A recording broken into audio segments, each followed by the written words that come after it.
some critics of previous COPs, including the young campaigner that we all know about, Greta Thunberg, accuse the summit, the officials who go there, the corporate people who go there. Activists accuse them of greenwashing. That is, letting countries and corporations promote their climate credentials without actually making the changes needed.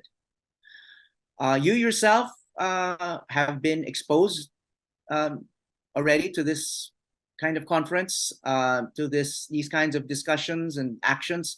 What are your thoughts on this? What are your thoughts on Greta Thunberg and other campaigners' critique of these summits? It's a form of greenwashing.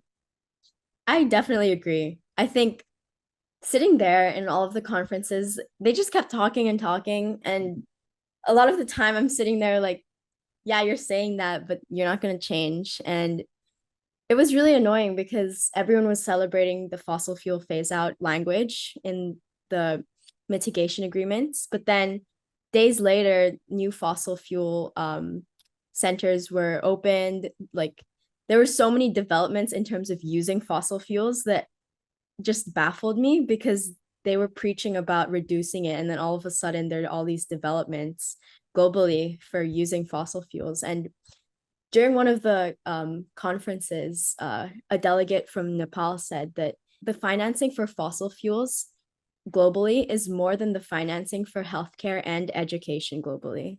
And when I heard that, I was so shocked, because there was all this talk about reducing fossil fuels, and yet we're prioritizing it over climate financing, over education, and even healthcare. Sometimes it's really frustrating and enraging, honestly, to see that.